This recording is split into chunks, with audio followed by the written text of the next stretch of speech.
Okay, welcome back everybody to REYES. We are in week 6 of REYES. So thank you for staying with us and joining us back. I'm very excited about today's talk, which is by a good friend of mine, Emmy Trewartha. She is by training a nuclear physicist. She got her PhD from the University of Adelaide in 2016 on studies of lattice QCD, which is the field that I worked in. The reason why we met is that she came to work at Jefferson Lab a couple years back as a postdoc. After some time, she decided to broaden her horizons and started to work in artificial intelligence in the fields of material science, and most recently on COVID in the study of literature related to COVID. I thought this idea was quite fascinating. So I decided to ask her to join us. I should mention she's right now a postdoc in Berkeley National Lab out in Berkeley, California, so 3 hours away from us. So we're super happy to have her here and joining us. So Emmy, feel free to take it away. So just to maybe let people that are coming in, you can post questions for Emmy that she can answer after the talk. You're welcome to post them right now or later on, but we'll have a Q&A session. We'll leave room for answering your questions at the end. So with that, Emmy, please take it away. Yeah, thanks, Raul. Hi, everyone. Yeah, kind of as Raul was saying, I've had a kind of itinerant scientific career that most recently has led me to a postdoc in materials science, specializing on researching battery materials for lithium-ion batteries. But when COVID started, I sort of saw an opportunity to jump in and use the skills I had in AI to do what I could to help, which kind of led to the creation of this project, COVID Scholar, which is an effort to make the enormous amount of research that's coming out on COVID sort of more interpretable and easy to search through for researchers. And so I'm going to talk a lot about exactly how we do that, but I also want to talk a little bit about the process of science itself and the ways in which that's kind of breaking down in the face of COVID. So kind of the basic unit of science is a research paper, which will be an article, maybe like 10 to 30 pages long, that will be published normally in a research journal. And this is the main way that scientists communicate with each other. And this is the main way that you will stay on top of research as it comes out. So they kind of are the basic unit of science. Like you can measure time in hours, you can measure feet in length, and you can kind of measure science in papers. Like you can have one paper worth of science, which is kind of a joke, but it's kind of true. That this is sort of the basic currency through which scientists talk to each other. And the way that that normally happens is through what's called the peer review process. So what will happen is that as a scientist, you will perform some sort of study. You'll write it up into the form of a paper and you will choose a journal to send it to. At that point, the editor will choose some scientists who are experts in the field who you haven't worked with and ask them to provide criticism on the paper you've given, which is the process called peer review. And so they'll carefully read the paper and they will either provide suggestions to improve it or point out flaws in the research or nitpick irrelevant details. But there is this sort of process of back and forth that you have with your fellow scientists before a paper can be published. And this is a really important process in terms of maintaining the quality of science. This is sort of the gatekeeping barrier that makes sure that only good, actual, reliable research gets published in journals. But it does take a long time. It's depending on the journal, depending on how keen the reviewers are to actually read what you sent them. This is a process that can take like months to, I've heard of years in extreme cases, before you finally get published in a journal. And the number of papers that at the end of the day you get published in a journal is how scientists get evaluated.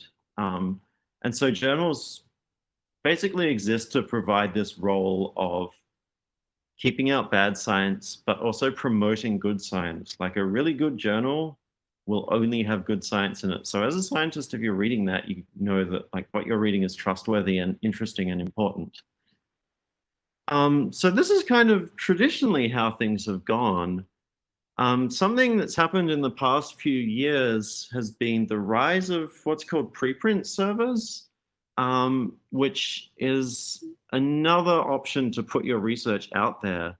So while in the traditional peer review process, you will send your manuscript off to a journal and then do a back and forth peer review process before it's finally published, like months to a year later, which is the point at which your fellow scientists can actually see your research for the first time.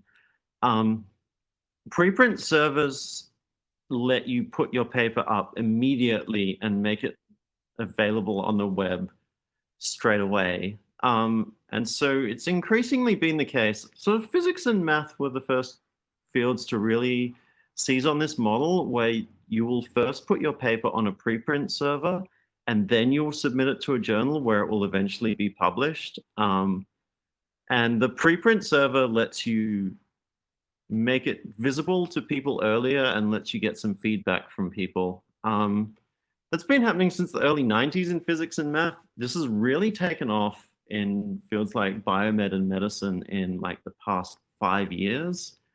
I found this New York Times article from March 2016 talking about this, titled "Handful of Biologists Went Rogue and Published Directly to Internet," which is, they're being pretty extra.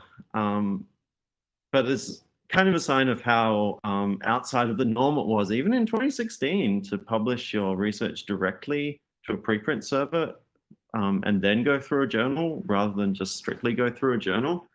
But since then, like in the past 4 years, the vast majority of research in biomed, in medicine, in material science, in all sorts of fields now gets published on preprint servers.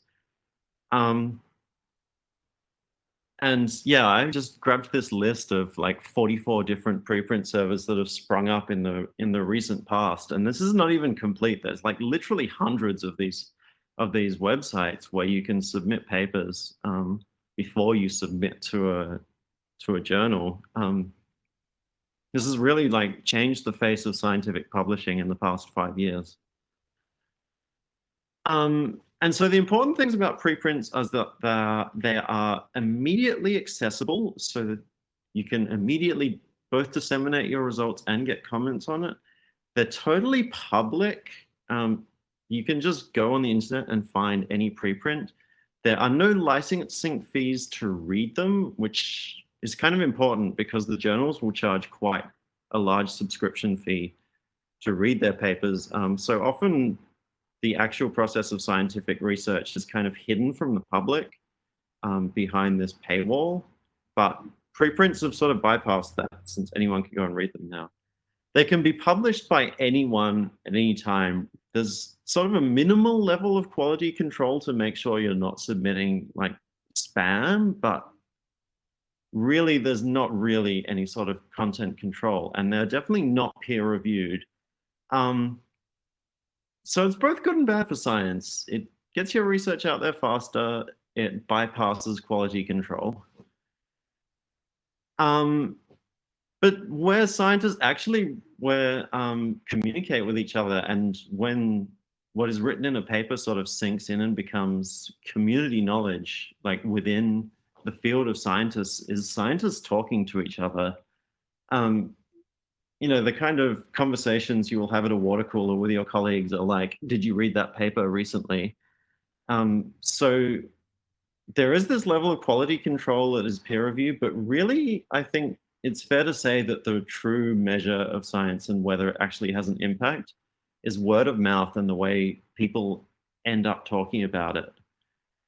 And this is kind of broken down in the era of COVID. There's been enormous sort of funneling of research effort towards COVID recently for, I think, obvious reasons. hundreds of scientists, thousands of scientists around the world are now working on this, and it's of such huge immediate public interest that people are trying to get their results out there as fast as possible, and share them on preprint servers. And so I made a list of all of the papers on COVID that have been published since last Friday. So this is just over this weekend.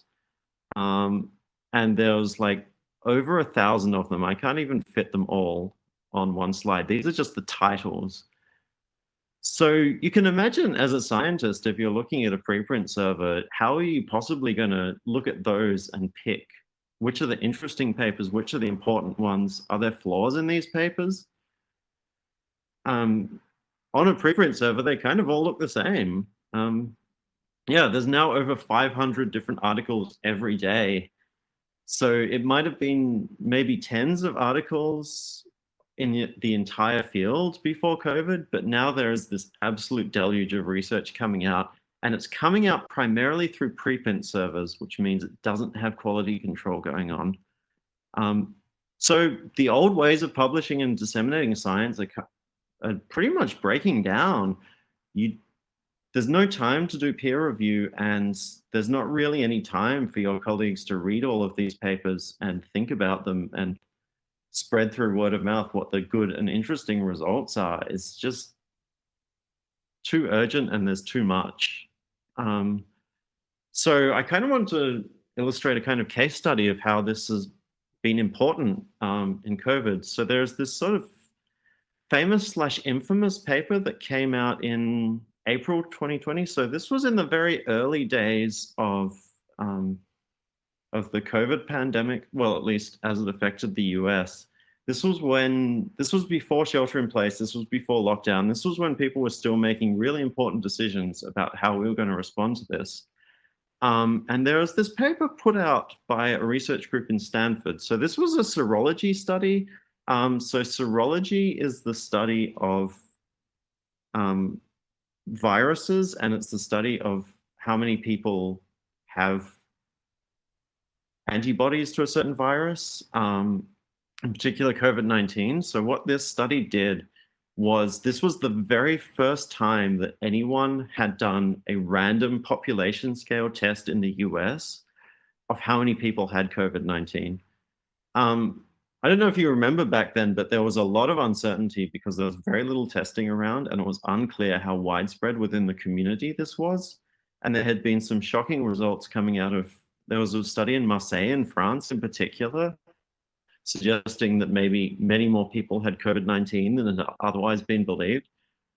So this was a hugely important, hugely interesting study. And actually, Santa Clara County is like an hour south of where I live. So there was a fair bit of personal interest for me too.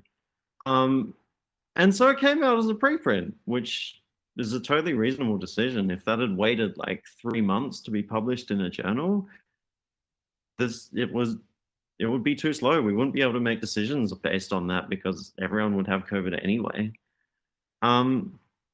So yeah, it was huge immediate public interest in this. And the key finding of this paper was that for every detected case of COVID-19, they found between 50 and 85 mild undetected cases.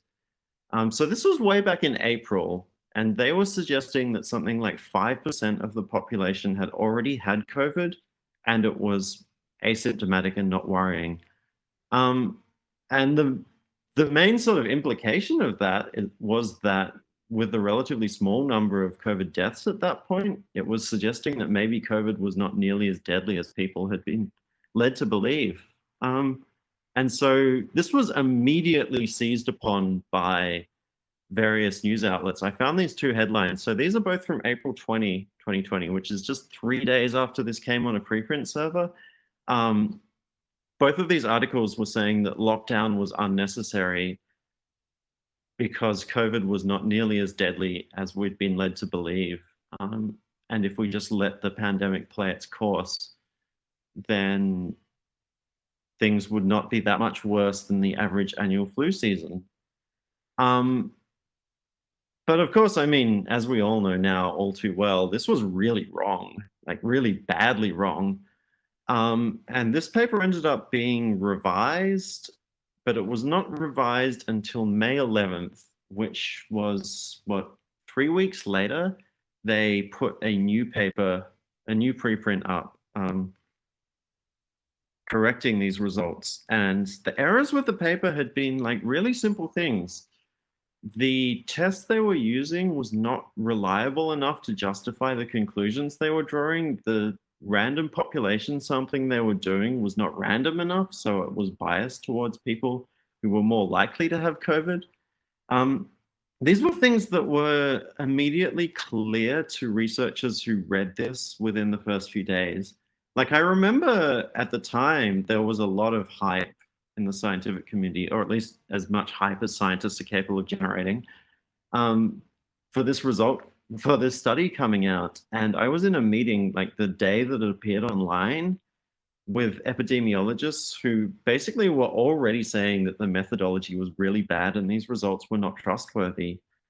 But that just didn't get out there. And because we bypassed the peer review process, this input from the rest of the community was didn't happen until it was kind of too late. This was a really key time for making decisions, and maybe we made some incorrect policy decisions on the base of this flawed study. So kind of the question that arises from this is, how can we handle this better? How can we simultaneously release research with the urgency of preprints, but also have some level of quality control?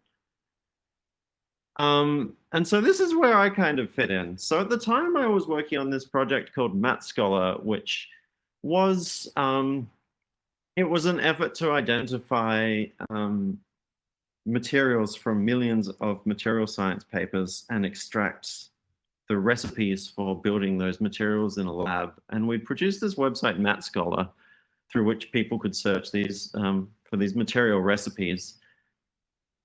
And we were approached by researchers at the Innovative Genomics Institute, which is the it's the collaboration between UC Berkeley and UCSF that does biomed and virology and epidemiology research, basically the people in the UC system who are working on COVID.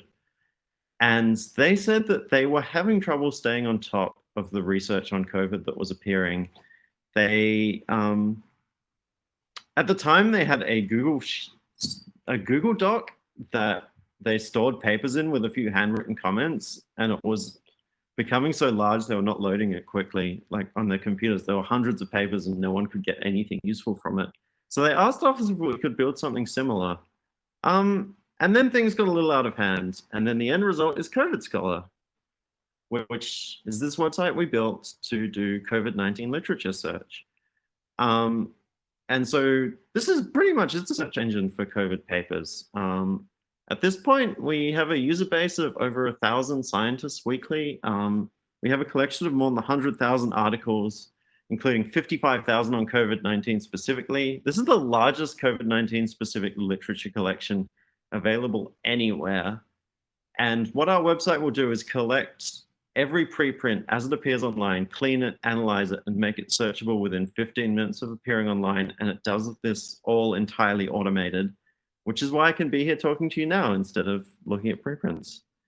I wanted to do a quick sort of show-off demo of what our site actually looks like. So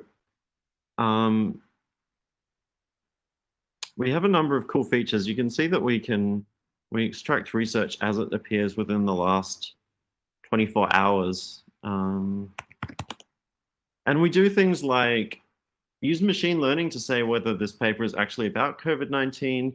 We tag it with a category. We extract keywords from it. We suggest related research that you might be interested in on a similar topic. And if this loads, this is the source of the data as it comes in. So we're extracting from 12 different preprint servers right now.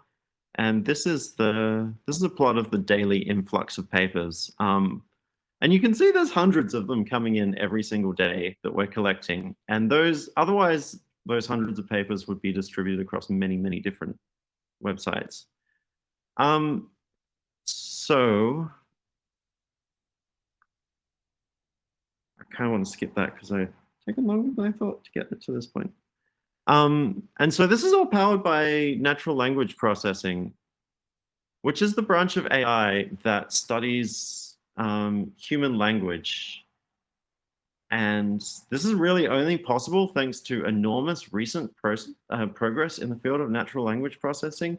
Even within the 2 years that I've been working on this, the field has like totally changed. And this is at a really key state right now, I think, where this AI that can read human language is just now getting good enough that it can start to do some really powerful things. And I think we're going to see some really exciting stuff coming out of this in the very recent future. There's kind of been a deluge of news articles about the progress that the NLP is making. Like there are many tests in which AI now beats humans in terms of reading comprehension, which maybe is a little misleading, but you know, the AI is getting really good, and it's getting to the point where it's comparable at reading and understanding text with humans. There was this whole infamous incident last year where OpenAI generated an AI to generate text, and then declared it too dangerous to share, and eventually released it because they were worried about how powerful it was.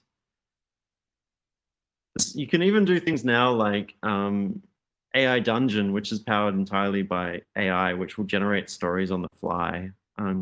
This is really stuff that's only possible in the past year or so. And we're using it pretty heavily in our research to kind of suggest COVID research and pick out COVID research. So how does it work? So how do we make computers learn language? Well, kind of at the core of that, computers think in math. You can only operate with computers on things that are in math. The language is written in words. So really the very essence of this is how do we take words and turn that into math so that computers can understand it? And the way that this works is that there's this simple underlying idea that you can pick each word and you can represent it with a vector, which if you haven't seen vectors before is just a list of numbers. And so if we take a sentence like this, reading the COVID-19 research literature with AI, which I just randomly picked from text, we can substitute the words with vectors, so lists of numbers to represent them.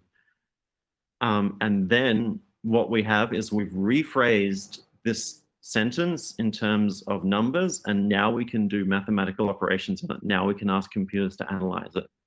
And the choices of words you pick are called word embeddings. So word embedding is a way of saying, here is a word, what is the set of numbers that represents it? And so when we have those, we can take problems that are expressed in terms of words, and we can turn them into problems that are expressed in terms of math using the word embeddings. The obvious question is, how do you know which embeddings to use?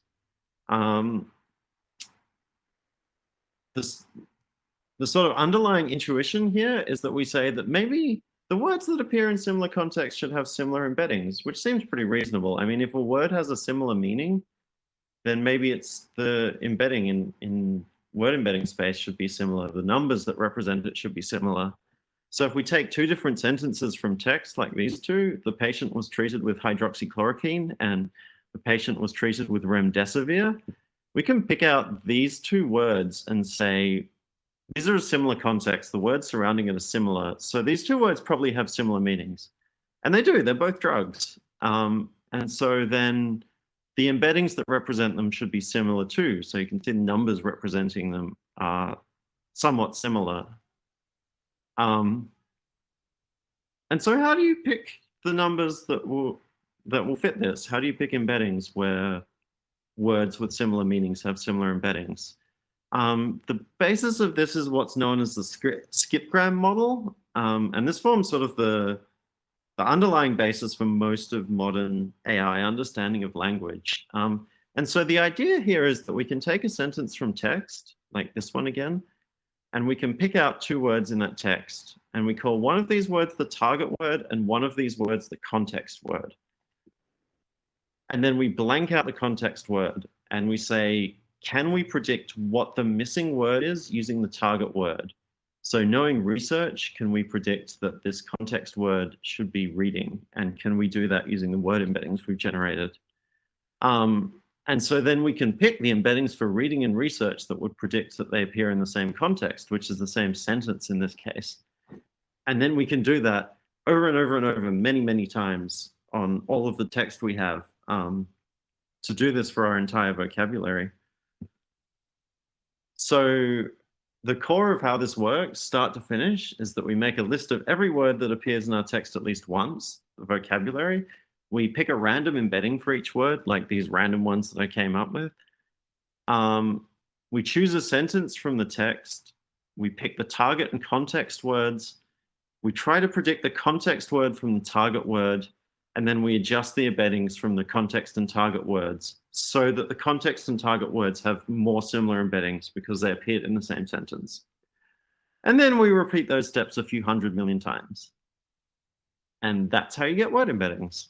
And what that has done is now given you a way to take questions about words and text and transform all of the words with word embeddings into numbers and reframe that as questions about math, which is something the computer can handle. So to kind of give a sort of concrete case, this is a sort of famous cool thing that you can do with word embeddings that people discovered very early on, which is analogies. So if we take the analogy, Washington is to USA as Ottawa is to blank. I mean, we know it's Canada. This is asking what capital cities are. So this analogy is saying the difference between Washington and USA is the same as the difference between Ottawa and what? And so if we express that mathematically, it looks something like USA minus Washington is equal to mystery minus Ottawa. And if we do a little bit of rearrangement, we get USA minus Washington plus Ottawa is equal to this mystery, which is something that we can do mathematically now that we have word embeddings. We can just substitute in our word embeddings here for USA, Washington, and Ottawa, and we get an end result out here, which is another word embedding. And then we can go back and look at our vocabulary and say, what's the word with the embedding that's closest to this one? Which turns out it's Canada.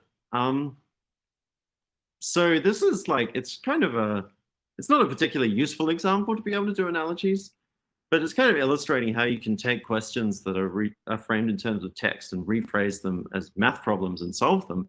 And the fact that the embeddings that we've trained in this way have learned that the solution to that is Canada is really cool. It turns out that they are kind of learning concepts.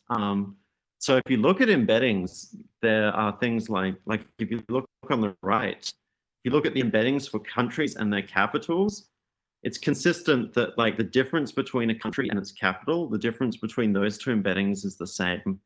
So it's like there's a direction in embedding space that represents the concept of capital city. And this happens with a bunch of things. Something similar is with verbs. If you look at like the difference between the embedding for walking and walked or swimming and swam, that's the same. There's a difference in embedding space that represents verb tense. And similarly, there's one that represents gender. So if you look at the difference between king and queen and man and woman, these are the same direction. So that lets us do some really, really cool stuff. Like we can do things like if we genuinely don't know what the capital of a country is, we could say, well, we know what the direction is that will take us towards capitals from countries. We know what that difference in embeddings is. So why don't we just try doing that and seeing what word we end up with? So it really has like, we have some power with these things. They have learned something actually cool about the language we're using. But the other thing I wanted to point out here is that if the word embeddings know concepts, then the text you use to calculate those embeddings really matters because it can only learn those embeddings from the text that you give it. I mean, like, for example, the fact that the embeddings that we've produced turn out to have really strong opinions about like there being a direction in binary gender space probably means it's text mostly written by straight people. And an example that cropped up like hilariously often when I was working on material science is the embedding for the word he. Is it referring to a man? Is it referring to the element helium? If you train your text, if you train your word embeddings on text like Wikipedia or something, which talks about humans a lot, then your word embedding for he is probably going to look like the embedding for this like handsome, bearded, happy, smiling stock photo man that I found. And it's not going to really look like helium, which is quite a different thing.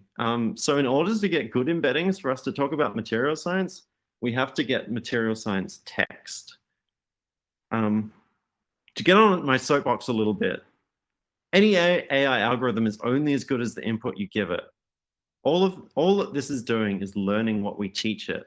AI is not magic, and we always have to be aware of the bias we're building into our AI models. This has had some really bad effects where people have trusted AI to make objective decisions for things like deciding who deserves parole or facial recognition that build in some kind of awful biases that the humans who built the data sets have. So we always have to constantly be aware that an AI is like a toddler. If you teach it something, it will loudly repeat it to everyone, and it's not the things you want it to repeat. But to sort of return to the science here, the other implication here is that the most valuable and important thing we can have to do natural language processing is a large domain-specific clean data set. So the data set we've collected on COVID literature of 60,000 papers, it's really important that we have all of those papers because those are all examples of sentences about COVID that will let us learn what the best word embeddings are in the context of COVID.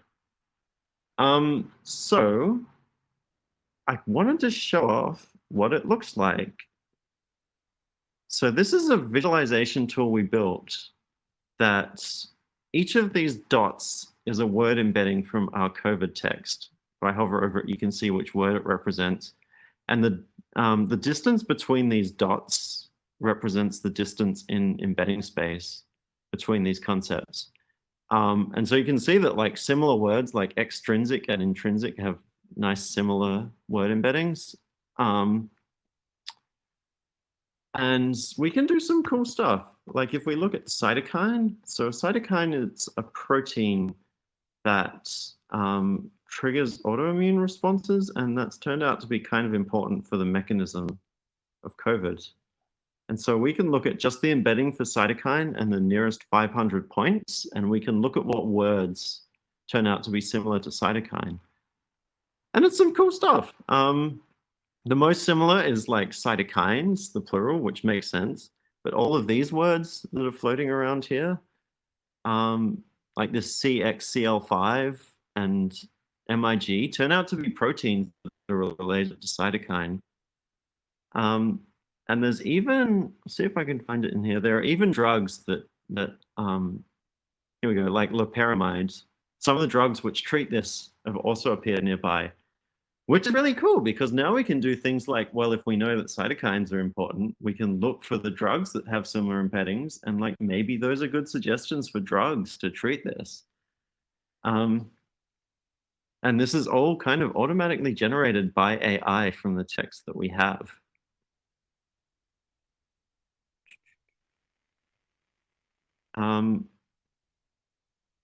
So to give an example of something that's kind of more concrete and useful that we can do with this, so you'll notice that like on this like search I did earlier for the embedding for COVID-19, let's take a look at the embeddings that are nearby.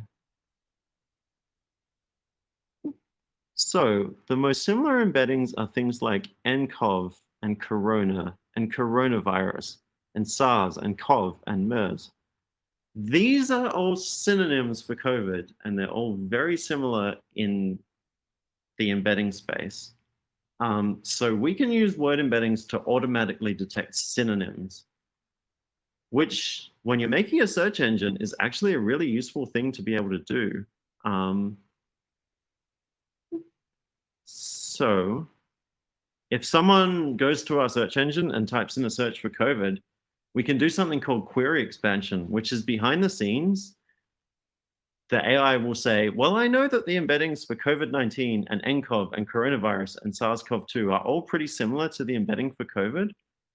And so this person probably wants to look for that too. Like if they get a paper that's talking about coronavirus, that's probably interesting to them too. So let's like quietly, invisibly add this onto the things we search for. And now it means that the user doesn't have to like list every possible synonym for COVID. That just all happens automatically behind the scenes by the search algorithm. And that's all done by looking in the embedding space and saying, what are the very similar words to this? So that's kind of cool. But what about if we want to talk about entire research papers? We only have embeddings for single words.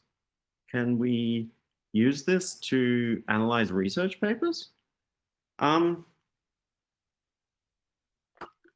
if we go back to the original problem of like guessing the missing context word given the target word, we can add something in and we can say, well, we know what the sentence is, but we can say, we also know what document this came from. So this particular sentence is the title of my talk. So we're going to give this document ID REYES talk number 16.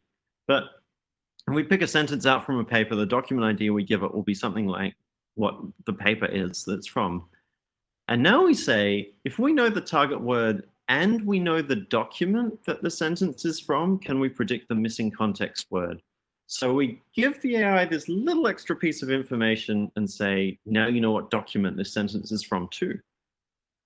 And now we can say, well, maybe we can have an embedding for the entire document. And we can say, what are the embeddings for reading and research, which are the context word and target word, and also the entire document that would let us predict that reading and research should appear in the same context. And also that's more likely to happen in this specific document.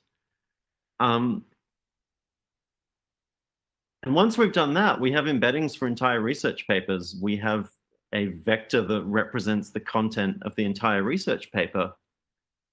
And once we have that, we can start to play around with it in some really cool ways. Because now we can say, if we have some questions about research papers, we can use document embeddings to rephrase those as questions about math. And when we're doing these kind of like literature search, it's questions about research papers and documents in general are kind of the main things that we want to ask about. So let's think of a simple question that like everyone might ask with this search engine. If someone says, okay, I found a really nice paper, can you recommend me any other similar papers on this topic? Now that we have document embeddings, we can say, sure. The way we can do that is just say which papers have similar document embeddings. And this is an example I picked out. There is a tool on our website which will suggest similar articles. And this is exactly how it works. It just says, all right, this is the document embedding for this article. What are the papers that have similar embeddings? And so beforehand, I picked out a really cool case that I think illustrates the importance of this. So there was this paper that came out like end of March about the effect of COVID on spleens, which has turned out to be really important and was not necessarily known at first, that the spleen reaction is a sort of important part of why COVID can be fatal. And so if we look at that and we look at the documents that are suggested as similar by COVID Scholar, we have some things you might expect, like other papers on kidneys, things, but we also have this paper here talking about the original SARS outbreak, which SARS is a very similar disease that came out in 2003 and was not as deadly and not as infectious, and it went away of its own accord. But there's a lot of research that was written in 2003, 2004 about SARS that's out there, and people have kind of forgotten about it in the decades since. And using document embeddings, we were able to pick out and say, actually, like SARS is a very similar disease to coronavirus or COVID. And SARS affected spleens, so maybe COVID also affects spleens. So we can use like AI to just automatically suggest, maybe you've overlooked this connection. People already knew that SARS affects spleens, and they already knew that SARS and COVID are similar. let's make that leap and tell you, here's the paper that's talking about the way that it's important in SARS, and maybe that will help you understand the way it's important in COVID, which is really cool because I think like using any traditional search engine, there's no way that anyone would come across this paper. And it's done in a really simple way once we have document embeddings. Something else cool we can do is we can say things like, what are the papers that we have that are about epidemic forecasting? So we can talk about separating the papers into categories. Like if you're a scientist and you only really care about epidemic forecasting, can we just pick out the papers that you're interested in and not make you scroll through a bunch of stuff you're not into? And we can do this with document embeddings. So the way we do that is we go through our database and we pick out some papers on epidemic forecasting. Here's some 4 ones I randomly selected that we've tagged as about epidemic forecasting. And so we go through by hand and pick those out and do that a few hundred times, certainly more than 4 times. And then something really cool we can do is we can add up all of the document embeddings from these and average them, and we can get the average vector of papers that talk about epidemic forecasting. So we get the epidemic forecasting embedding. And now we can say a paper about epidemic forecasting probably looks like the epidemic forecasting vector. It looks like sort of the average of all of these papers we know about epidemic forecasting. So when we get a new paper, we can automatically tag it as about epidemic forecasting or not, because all we have to do is calculate the document embedding and say, is it close to this epidemic forecasting vector? So we've entirely removed humans from the process of tagging categories in papers. Yeah, just to illustrate that, using embeddings, we've rephrased the question, which papers are about epidemic forecasting in terms of a mathematical problem, and said, which papers have similar embeddings to the epidemic forecasting embedding? So something cool that we've recently been working on in collaboration with this open source journal, Rapid Review COVID-19, is saying, okay, now we have all of these really amazing, powerful AI tools. How can we use these to improve the process of science? How can we combine the speed of preprints with the quality control of peer review? And the way that this journal and a few other journals that have sprung up are working is that instead of waiting for authors to submit to them, they will read through preprints themselves and pick out the important, interesting papers, and they'll peer review it. So they will collect all of the preprints. They'll find the interesting ones. I put interesting in quotation marks because interesting can either mean really good or really bad. And then they'll do a rapid peer review of those. They will publish the reviews online on COVID Scholar, regardless of quality. So hopefully this journal would have picked out the Clara Serology Study I talked about earlier and given it really bad reviews really publicly early. But then the papers that are positively reviewed, they'll offer to publish in the Journal of Rapid Review. The only way we can do this quickly is to automate those steps with significant AI assistance at every step of the way. Everything from telling us which preprints are interesting to telling us who should be the peer reviewers for that preprint. It's all has to be done with AI, otherwise it's just too slow. And so a little sort of example of that I want to talk about, something that we've been building very recently, is this specific step in the peer review process. So after a journal editor receives an article, they will pick some scientists that they think know about that area and are interested in it and will be good reviewers for that. And this can be surprisingly difficult. You need to find people who have very specific knowledge around the area that the paper is talking about. And, you know, there's a lot of scientists. It's hard. So we can look at the question, who would be a good peer reviewer for this paper? And we can think about, well, how will we do this with AI? How will we use our document embeddings to do this?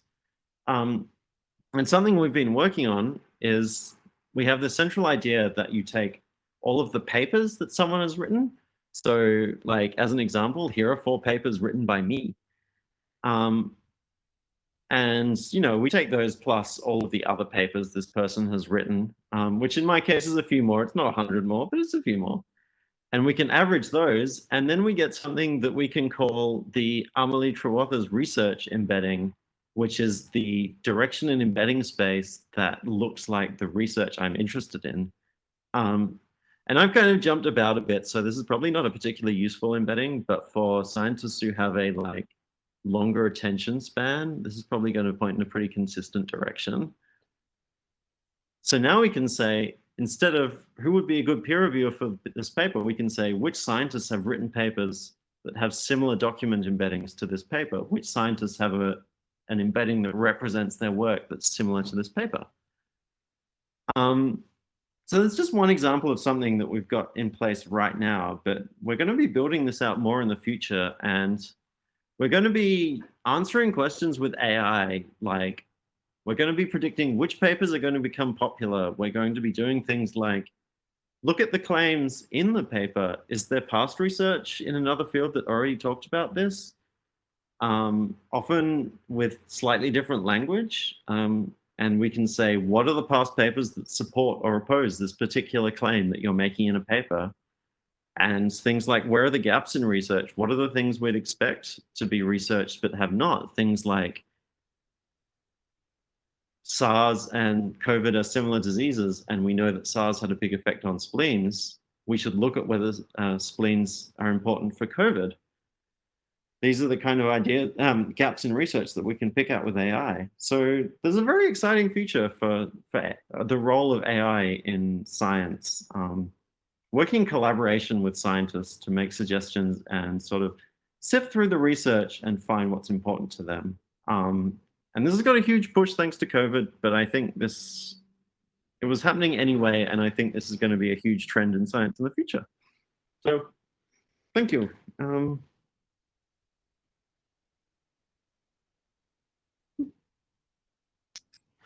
All right. Well, thank you so much. That was really great. I was thinking that I gotta admit that I really invited you here not to give us a talk for everybody, but really just for me to learn more about what you're doing. And it really paid off. That was really great. This is the kind of thing you can do when you're a senior scientist. Yeah, I guess so. Also, you didn't calculate my embedding. It's embarrassing. I didn't want to show it to everyone. Oh, okay. Yeah, and if you get rid of the peer review process, I wouldn't complain. It wouldn't be the worst. So I totally support it. Yeah, reviewer number 2 is always a dick. Yeah. Okay, so let's see. We have several questions from students. Is there a way I can see that? No. Okay.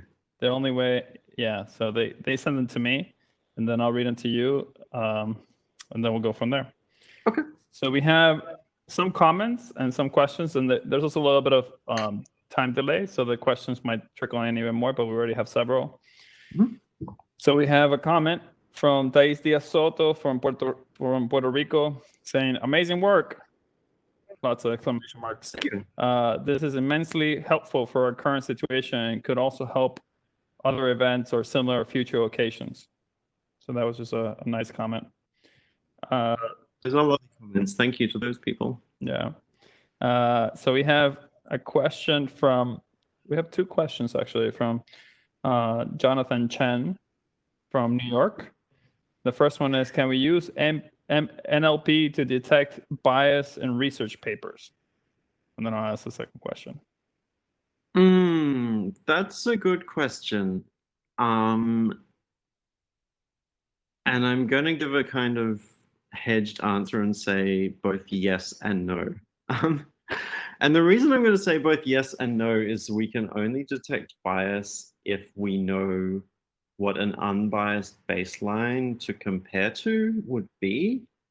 And in some cases, we can definitely do that. I have seen some really cool research that has been studying the recommendation letters that professors write for their students and illustrating the different language that they use for men and women, and kind of pointing out the the system-wide misogyny that exists in that. And that's possible because we can start from a position where we say, we know that men and women should ideally be described in the same ways because they're equally good as scientists.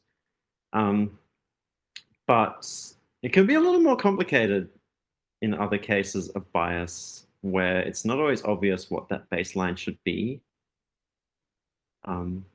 So yes, but it's not easy is my answer. If you're looking at bias in terms of like, are people more likely to research things that like, if people are funded by a pharmaceutical company, are they more likely to research things that pharmaceutical company is interested in? It becomes tricky to say, maybe they're doing that, like maybe they're studying this thing because their sponsor is interested in it, and maybe they're doing it just because that's interesting research and that's why they're both into it. Yeah. So Jonathan Chen's second question is there any reason for the embedding space to be in 3 dimensions apart from visualization purposes? Yeah, it's not actually in 3 dimensions. It was just in 3 dimensions for visualization. You're exactly right. The exact number of dimensions is something that you kind of tune. Those particular embeddings are actually 200 dimensional embeddings. And that was just a projection into 3D space just so I could show it. I was assuming that we weren't going to have many 200 dimensional beings in our audience today. You don't know. I don't know. Bias in science. Yeah. So here's a question from somebody you might know. Mark Dalton from US. Could you say more about the embedding algebra? Or no, so sorry, Mark. Could you say more about how the embedding algebra is done? Can I ask Mark to maybe clarify a little bit? That's a very broad question. As a general answer, I would say that since our embeddings are vectors, any operation you can meaningfully do with a vector, you can meaningfully do with an embedding. And so, like when I was talking about predicting that 2 words appear in similar contexts, the way, like what that means in terms of vectors is we interpret the dot product of vectors as being the probability that they're in the same sentence. And so we say words that have a lot of examples being in similar contexts should have a high dot product. I don't know if you want what more depth you want in that. I mean, he can clarify. He can send another question. I guess one of the variables. So I was thinking that you would maybe take the dot product between these 2 vectors, and then you would tune. So you say you can tune the length, but also probably what would define what is probable that these 2 are correlated versus not improbable, right? That you would tune this depending on the context.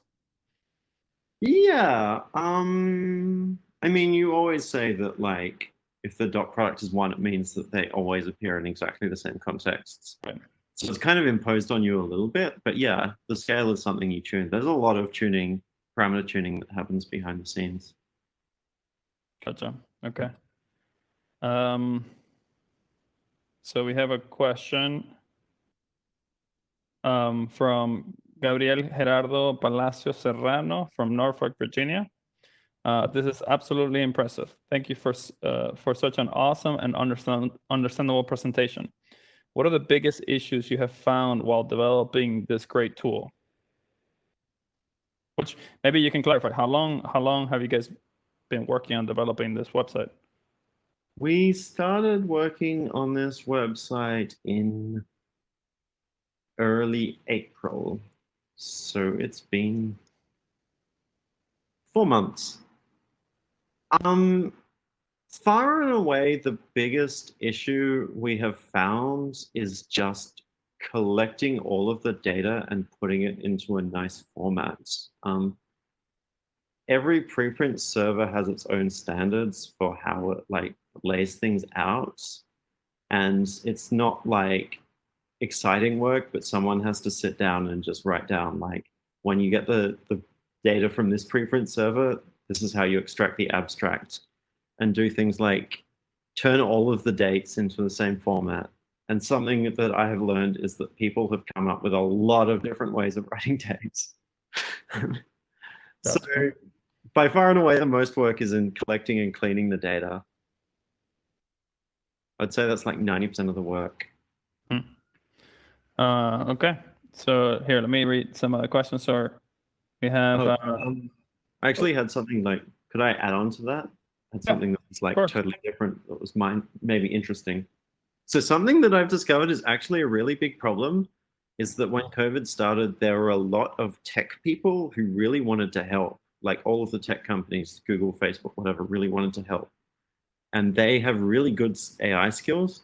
And there were a lot of scientists who wanted to be helped by them, but the gap between them just was not being crossed.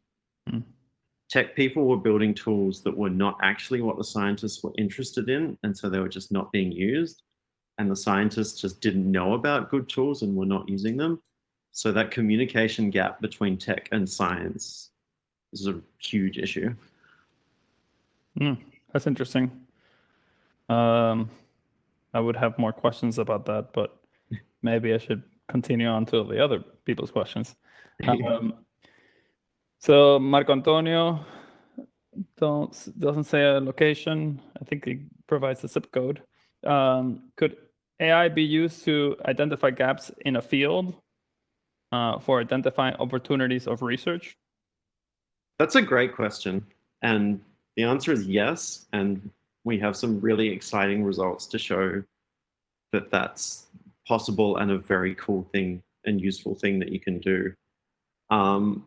So an example that we did in battery research was we looked at a specific application, which was thermoelectrics, which are materials that are useful like in a variety of applications, mostly for building like low energy cooling systems and such. And we said, okay, let's take the embeddings for every material that's been studied in any context, and let's look at the materials that have embeddings very similar to the thermoelectric, but who have not been studied as thermoelectrics yet. And we were able to show that doing this, like, you could pick out some really good new thermoelectric materials that hadn't been studied. So yes, you absolutely can identify gaps in research with AI, and I think it's really exciting, and we'll see some really cool stuff coming out of that soon. That's really great. So we have another question from Thais Diaz Soto from Puerto Rico, saying, does COVID Scholar or NLP have its own biases? As in biases that are not the data? I mean, yes. Sure, the answer is yes. Yeah, the answer is that I don't really believe that anyone can produce anything that is totally free of bias, because that's just how humans work. And, you know, I mean, when we say things like we're trying to remove the bias from the underlying text, that's really just putting our own biases in. And like every choice you make about how the software works, how the algorithms work, is building in bias to some extent. When you like look at the results and you want to tune the parameters, you're making a decision about what's important and what should be appearing prominently, and you just can't do that in an unbiased way. So yes, everyone does, and the important thing is to constantly be aware of it. Yeah. Okay. So we should probably wrap it up. So I'm gonna ask the last two questions that I'm interested in. First one isn't easy. I noticed that when you were posting all the different archive-like websites, all had archive. And it was archive the first or one of the first? Yes, archive was, I believe, the very first, and that is why everyone copies them, to try to steal some of that glory. Gotcha. Archive came out in 1991, and most of these websites have been built since 2015. So archive is very much the like big elephant in the room. Gotcha.